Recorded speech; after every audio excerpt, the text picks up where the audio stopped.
होने लगी हैं खबरें, दम तोड़ने लगे हैं सरोकार। विचारधारा की लड़ाई में गुम हो रही मीडिया की पहचान। कोई समझौता नहीं, संतुलन के साथ खबरों के सफर की नई शुरुआत।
₹250 करोड़ के नोटिस दिए हैं। 250 करोड़ तो हम लोगों के पास है नहीं, तो हम लोग अब जनता के काम से आए हो मान रहे हैं कि विधायक को अवैध खनन है, अब ये पैसे कम पड़ गए, खबरों से खनन खा रहे हैं, तो हम लोगों को नोटिस दिए हैं, मानहानि का नोटिस दिया है, तो हम लोग कटोरा लेके भीख मांग रहे हैं जवाहर राजपूत को देने के लिए।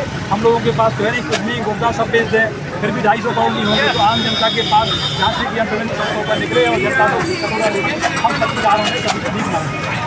आपको क्या लगता है खबरें नहीं होगी? ज़्यादातर लोग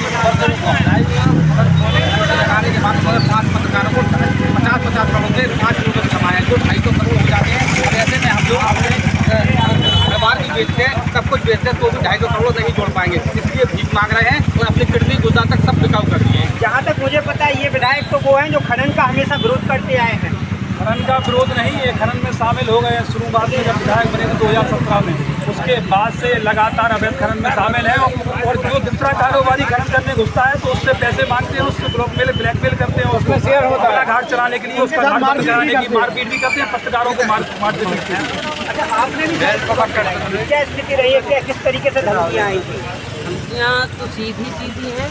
पत्रकार जाते हैं खनन की खबर पर, बंदूकों की कटौती करते हैं, वही पत्रकार सीधे आरोप लगाते हैं कि गरोठा विधायक जवाहरलाल राजपूत के गुर्गों ने उनके साथ ये सलूक किया है। पुलिस मुकदमा दर्ज करती है, पत्रकारों पर राजीनामा का दबाव बनाया जाता है।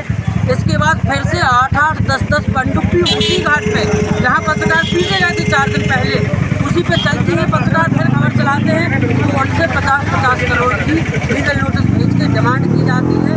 सच्चाई ये है कि गरोठा विधायक, जिनको किसानों का हितैषी बताया जाता था, बैलगाड़ी से विधानसभा जाते थे, पहले 5 साल बैलगाड़ी से घूमे, फिर रोडवेज से, फिर आ गए फॉर्चूनर पे, अब वापस फिर से रोडवेजों में दिखाई दे रहे हैं। और वो दिन दूर नहीं रहेंगे जब जनता इनकी असलियत समझ जाएगी कि ये केवल काली कमाई करने के लिए ढोंग रचाकर किसान का बेटा बताकर, किसान हितैषी बताकर आए थे और किसानों को सबसे ज़्यादा चूना लगाया। आज बालू की सबसे ज़्यादा यदि चोरी हो रही है गरोठा विधानसभा में हो रही है, सबसे ज़्यादा लूट खसोट जिला पंचायत के बैरियर की जगह हर चीज़ गरोठा विधानसभा में हो रही है। वो गरीब किसान अपना घर नहीं बना पा रहा है क्योंकि चोरी की बालू ऐसा इतनी महंगी हो गई है, चोरी कर रहे हैं और बालू भी महंगी दे रहे हैं। ये सब इन्हीं की साँठ-गाँठ से हो रहा है। हम तो ये कह रहे हैं यदि इनकी साँठ-गाँठ से नहीं हो रहा है, बालू घाट पे 10-10 पनडुब्बी चल रही हैं, ये उसकी शिकायत क्यों नहीं करते हैं, ये उस पर कार्रवाई क्यों नहीं कराते हैं? यदि ईमानदार विधायक हैं तो ये खनिज पे क्यों लगाम नहीं लगा रहे हैं? गरोठा विधानसभा के हर घाट पे अवैध खनन हो रहा है, वैध पट्टे की आड़ में अवैध खनन हो रहा है, क्यों कार्रवाई नहीं हो रही है यदि ईमानदार है तो? ये प्रदर्शन आपका कब तक जारी रहेगा? जब तक इस्तीफा नहीं देंगे। जब तक विधायक माफी नहीं मांगेंगे, इस्तीफा नहीं देंगे, तब तक हमारा प्रदर्शन लगातार जारी रहेगा। ऐसे ही हम लोग अब गरोठा विधानसभा में जाएंगे। भाई साहब, आज सरकारों ने जो पैदल मार्च निकाला, किस प्रकार का पैदल मार्च निकाला, किसके विरोध में निकाला है और किस प्रकार से आपके संगठन का इनके समर्थन है? नमस्कार, मैं हूँ प्रेम अग्रवाल, मंडल अध्यक्ष पत्रकार एकता संघ, संपादक समय के खिलाफ। आज भिलाई चौराहे पर पत्रकारों के द्वारा जो पैदल मार्च निकाला गया, उसका मुख्य उद्देश्य है कि